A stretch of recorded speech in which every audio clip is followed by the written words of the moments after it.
ہمارے جو یہ امام نسائی ہے نا، نسائی شریف جن کے سیاستہ، تو مسلمان مجاہدین جب ان کے گاؤں پہنچے نا تو وہاں سارے مرد بھاگ گئے تھے، ایک مرد بھی نہیں رہا، عورتیں ہی عورتیں تھیں۔ جب مسلمان مجاہدین کو پتہ چلا کہ یہاں تو عورتیں ہی عورتیں ہیں تو انہوں نے یہ نہیں کہا یہ تو غیروں کی عورتیں ہیں، لوٹ مار کرو، قتل و غارت کرو۔ انہوں نے کہا کہ نہیں، عورتوں سے ہمیں لڑنے کی کوئی ضرورت نہیں ہے۔ وہ اس گاؤں کو چھوڑ کر واپس آ گئے، کہا کہ یہاں تو عورتیں ہی عورتیں ہیں، تم کیا کر رہے ہو؟ یہ ہے مسلمانوں کا کردار۔ اور جب حاتم طائی کی بیٹی ننگے سر حضور کے سامنے آئی تو پھر رسول اللہ نے ان سے قید ہو کر آئی اور فرمایا کیا چاہتی ہو؟ کہا جی میں نے آپ یہاں نہیں رہنا، مجھے میرے بھائی عدی بن حاتم شام دوڑ گیا ہے، آپ مجھے سواری دے اور راستے کا خرچہ دیں، زیادہ راہ دیں تو مجھے آپ آزاد کر دیں۔ حضور نے فرمایا یہ بھائی ان کو سواری بھی دے دو، ان کو کپڑے بھی دے دو، ان کو زیادہ راہ بھی دے دو اور ان کو بحفاظت شام روانہ کر دو۔ جب وہ شام پہنچی نا، عدی بن حاتم، حاتم طائی کے بیٹا، ان کا بھائی نے کہا تھا میں نے حضور کا کلمہ نہیں پڑھنا، جو مرضی ہو جائے۔ جب وہ بہن بھائی کے پاس پہنچی تو پہنچنے کے بعد اس نے پوچھا تو کہاں سے آ رہی ہے؟ انہوں نے کہا میں تو رسول اللہ کے دربار سے آ رہی ہوں۔ انہوں نے کہا پھر کیا ہوا؟ انہوں نے کہا میں تو قید ہو گئی تھی۔ انہوں نے کہا پھر تجھے قتل نہیں؟ انہوں نے کہا قتل کی بات کرتا ہے تو قتل کی بات ہے۔ انہوں نے کہا تو نے کیسا ان کو پایا؟ انہوں نے کہا بھائی جان ایتھے سمجھ آنے والی گل نہیں۔ انہوں نے کہا میں تے نہیں مننا۔ انہوں نے کہا جلا ہویا ایک بار جا تے صحیح، تو ویکھ تے صحیح، تو آیا نہ درتے کیوں بد نصیبہ، ہزاراں رنگاں وچ رنگے دے محمد۔ بہن دے کہن ہوتے عدی بن حاتم کہنے میں تو تیز سواری رکھی ہوئی سی، میں تو نس آیا، میں حضور دا کلمہ نہیں پڑھنا۔ بہن کہنے لگی ایک باری جا تے صحیح، اے دسن والی گل کوئی نہیں، ایک باری تو جا کے چہرہ انور ویکھ تے صحیح، خلق عظیم ویکھ تے صحیح، انہاں دی اخلاق تے عادات ویکھ تے صحیح جلیا۔ وہ کہندے میں اتھوں نسدا آیا، نسدیاں پھر میں جدو آیا تو مینوں پتہ چلیا حضور مسجد نبوی شریف وچ تشریف فرماون۔ کہندے میں جدو جا کے حاضر ہویا تو حضور اٹھ کھڑے ہوئے میرے واسطے۔ انہاں مولویاں پیراں خود اخلاق کی وجہ پیش کیتے، میں تو انہوں سچی گل کر رہا میرے نہ چونکہ خود نہیں اس راستے تے چلنا سی تے چونکہ ایسے تھے تو پھر چونکہ ایسے تھا تو پھر کیوں جی۔ اور جڑی عورت رو رہی سی کب اپنے عزیز دی قبر ہوتے، حضور قریب تو گزرے تو فرمایا اسپری، انہوں نہیں سی پتہ رسول اللہ فرما رہے ہیں، انہیں سر رکھے ہوا۔ غم چیز ہی ایسی ہوندی، اسی واسطے حضور نے فرمایا میرا امتی پناہ منگے، غم بندے نو تباہ کر کے رکھ دیندا۔ انہیں کہا مینوں کہنے والے اسپری، جے تینوں یہ مصیبت پہنچی ہوندی تو تم مینوں نہ کہندا ہے۔ میرے آقا نے یہ سنی گل تو حضور چل پے، اس عورت نے کوئی گل نہیں فرمائی۔ اس سے یہ بھی پتہ چلتا ہے کہ جب آدمی اگلا اس حالت میں ہو تو اس کو تبلیغ نہیں کرنی چاہیے، جو بات کر دی وہ کر دی، بات ختم ہو گئی۔ زبردستی کسی نے ڈھا کے منانا ہے، لبیک دا نعرہ جنوں سمجھ نہیں آیا ہن تسی انہوں ڈھا کے کی منانا ہے؟ اور میں نے یہ دسو جیڑا اے نہیں کہندا حضور میں بھی لبیک کا اتنا ہی مانا ہے، حضور میں بھی حاضر، میرے بچے بھی حاضر، میرا مال بھی حاضر، میری عزت بھی حاضر اور میرے ماں باپ بھی آپ کے لیے حاضر۔ اس سے زیادہ لبیک کا کوئی معنی نہیں ہے، اور تاجدار ختم نبوت کے نعرے کا اس سے زیادہ کوئی معنی نہیں کہ ساری دنیا تہ و بالا ہو جائے لیکن حضور کی ختم نبوت پر پیرا ہر صورت میں ہوگا، بس اس سے زیادہ تاجدار ختم نبوت کا اس سے زیادہ لوگ ان کو سیاسی نعرہ بنائے پھرتے ہیں، پیڑا اور تے پھکیاں اور امت اس نعرے پر کھڑی ہو گئی اور وہ نیچے جو اختلافات تھے امت ان کو بلا گئی، ان کا بس بھائی لبیک۔ مسجد نبی شریف میں عرب بھی کہتے ہیں لبیک یا رسول، ہم عربی ہے لیکن یہ نعرہ تو جی مصری بھی کہتے ہیں لبیک یا رسول۔ پورا عالم اسلام نہیں پوری دنیا کہہ رہی ہے اس وقت لبیک یا رسول اللہ، لبیک یا رسول اللہ۔ تو اس سے بڑا اللہ کا کیا کرم ہو سکتا ہے کہ امت اختلافات کو بھلا کر حضور کی غلامی کے لیے جمع ہو گئی۔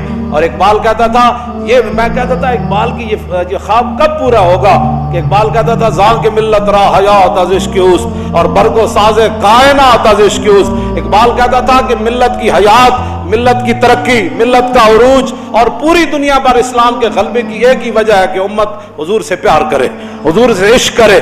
تو میں کہتا یہ کیسے ہوگا، لیکن رب ہے جو چاہے کرے۔ یہ نہیں پتا تھا کہ ممتاز قادری نے جو تختہ دار پر لبیک کہا تھا اس نعرے کی برکت سے پوری امت ایسے کھڑی ہو جائے گی۔ ہاں جی، بات اتنی ہے کہ وہ عورت نے حضور نال گل کی تھی کہ مجھے بہت مصیبت پہنچی ہے، اس کو تو پتہ نہیں تھا یہ رسول اللہ ہے، اور غم کتنی عجیب چیز ہے کہ وہ حضور کی آواز کو بھی نہ پہچان سکتا۔ اللہم انی اعوذ بک من الغم والحزن، حضور کی اپنی دعائے مبارکہ ہے کہ میرا امتی کہے میں پناہ مانگتا ہوں غم اور حزن سے۔ ہاں جی، یہ بڑی ڈاڈی شے ہے۔ اب میں جو بات اگلی کرنے لگا ہوں، بعد میں جب صحابہ آئے تو انہوں نے کہا آپ کو پتہ ہے جنہوں نے آپ کہا تھا اسبری صبر کرو وہ کون تھے؟ کہا نہیں۔ انہوں نے کہا وہ تو خود رسول اللہ تھے۔ وہ میں نے حضور کو یہ جواب دیا ہے۔ وہ کہتی ہے میں پھر گئی جلدی جلدی حضور کے دربار پر، میں جو بات کرنے لگا ہوں وہ یہ ہے، وہ کہتی ہے جب میں حضور کے دروازے پر پہنچی تو میں نے کوئی وہاں چوکیدار نہیں پایا۔ 50 گارڈ اگے تے 50 پیچھے، اس حضرت صاحب نہ سلام کون لوے گا؟ جتیاں پوان والے اور جبے پوان والے اور تے میک اپ کرن والے اور۔ ہاں جی، میں تے نہیں پڑھیا نہیں ہو جو اس وقت حسنہ چلیا، اور اسی واسطے تو ایک باری جڑا حضرت عدی بن حاتم آئے نا تے جدو رسول اللہ نال ملاقات ہوئی حضور اٹھ کھڑے ہوئے تے عدی بن حاتم کہندے نے میرے دل نے گواہی دیتی ہے اللہ دے رسول۔ کیوں جی؟ فرماندے پھر حضور نے میرا ہاتھ پکڑیا تے حضور اپنے در اقدس کی طرف گھر دی طرف چل پے، کہندے راستے ایک بڈھی مائی مل گئی، عورتوں ویسی گلاں نہیں مکدیاں تے مائی بھی ہوئے تے پھر بڈھی بھی ہوئے۔ کہندے انہوں نے اتنی لمبی گفتگو حضور نال کیتی تے حضور دے چہرہ انور تے بھی ناگواری دے آثار ظاہر نہیں ہوئے کہ میرے نال مہمان ہے تو بس بھی کر رہا۔ کہندے میں کھڑ کھڑ کے تھک گیا، لیکن رسول اللہ نے ایک بار بھی اس مائی نو نہیں فرمایا کہ مائی بس کر اور کام تھوڑے۔ کہندے انہوں نے اپنی پوری گفتگو مکمل کی تھی تو پھر حضور چلے نہ جدوں، کہندے دوسری باری میرے دل نے گواہی دیتی حضور اللہ دے رسول۔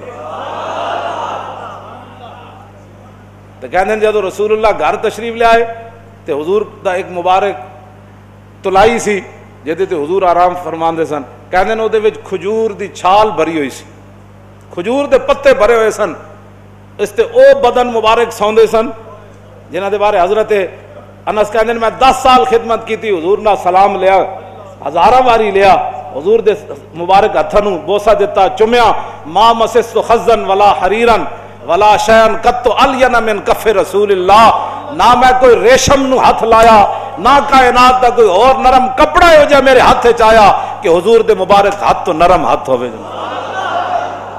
کیوں جی؟ حضور اس تلائی تے سوندے سن جہدے وچ روئی نہیں سی، کھجور دی چھال بھری ہوئی سی، نہ انہاں کدی چھال ہوتے سونے، نہ انہاں کدی بدر جانے، نہ انہاں کدی جناب تلوار پکڑ کے خندق وچ پہرے دینے، انہیں تو کہنا یہ لبیک والے کیا کر رہے ہیں؟ اسلام تو امن کا درس دیتا ہے۔ میں کہا دسو نا خندق وچ کتنے بندے آئے؟ کیوں جی؟ خندق وچ کتنے بندے آئے؟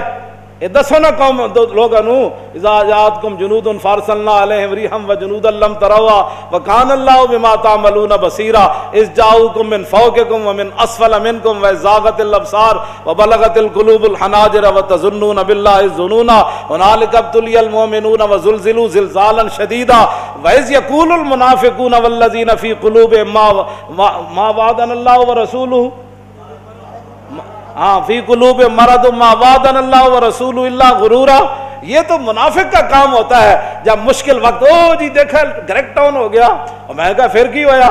یہ تو منافق کا کام ہوتا ہے کہ جب مشکل حالات آئے تو کہ دیکھو جی جن کا دیکھو جی اللہ رسول ساڑھے نہ ہاتھ، میں ہاتھ کرنے دا معنی کر رہے ہیں، لفظی معنی تو نہیں نہ بنتا۔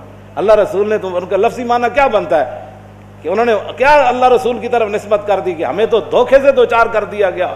ہاں جی ہمارے ساتھ یہ دیکھو کیا بن گیا کہ جناب ہمیں تو وہ کہتے تھے ہمیں تو پیشاب کرنے کا جو خوف ہے کہ پیشاب کرنے جائیں گے بندہ مار دے گا، تو کیسر و کسرا کب فتح ہوں گے؟ یہاں مدینے میں تو پیشاب کرنے کی سہولت نہیں رہی، 25,000 کا لشکر۔ منافق کا کام ہی یہ ہوتا ہے کہ وہ جب صحابہ ادھر جو ہے وہ کیا کارنامے سر انجام، اور منافق ان کا بھی رب نے قرآن میں بیان فرمایا کہ منافق کہنے لگے کہ ما وعدنا اللہ ورسولہ وَإِذْ قَالَتْ طَائِفَةٌ مِّنْهُمْ يَا أَهْلَ يَثْرِبَ لَا مُقَامَ لَكُمْ فَارْجِعُوا وَيَسْتَأْذِنُ فَرِيقٌ مِّنْهُمُ النَّبِيَّ يَقُولُونَ إِنَّ بُيُوتَنَا عَوْرَةٌ وَمَا هِيَ بِعَوْرَةٍ إِن يُرِيدُونَ إِلَّا فِرَارًا۔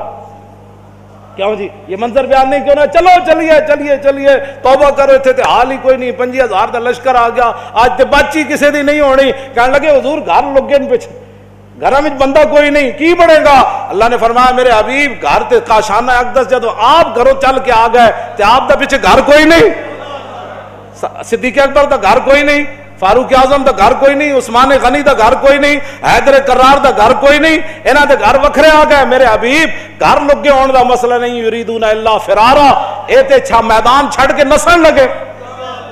سانو جی ہمارا لبیک سے تعلق نہیں ہے, مشکل ٹائم جو آ گیا, ہاں جی مشکل ٹائم, ہمارا لبیک سے تعلق نہیں, یہی تو بات ہے.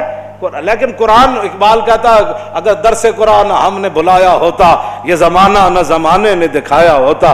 یہ منافقت کے کام ہوتے ہیں مشکل کے وقت. انہیں دسے ہی نہیں کہ رسول اللہ غزوہ خندق دے موقع تے خود تلوار پکڑ کے کیویں کھڑے ہو.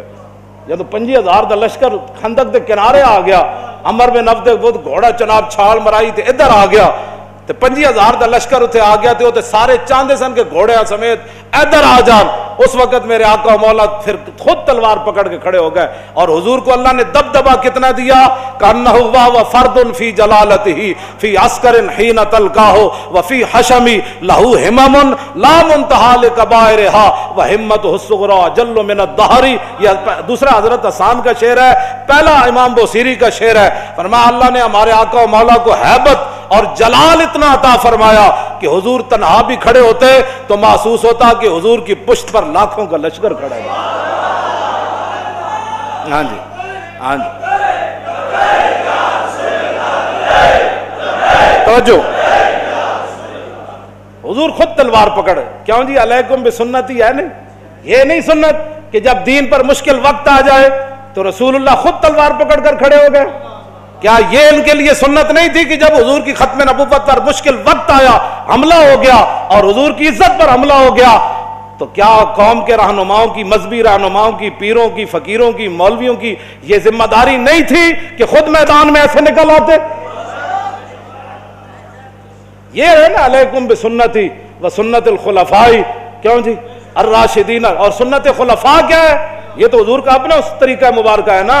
سنت خلفاء کیا ہے کہ جب جنگ یمامہ میں مسلمہ آیا تو افضل الخلق بعد الرسل, آپ نے فرمایا بدری ہوئے یا غیر بدری ہوئے, بڑھا ہوئے یا جوان ہوئے, اکھاڑا صحابی ہوئے یا نابینا ہوئے, ہاتھ سلامت ہومن یا کٹے ہومن, سارے یمامہ پہنچو. خلفاء دی بھی یہی سنت ہے. جب ختم نبوت کا مسئلہ آیا تو پھر سیدنا صدیق اکبر خود بھی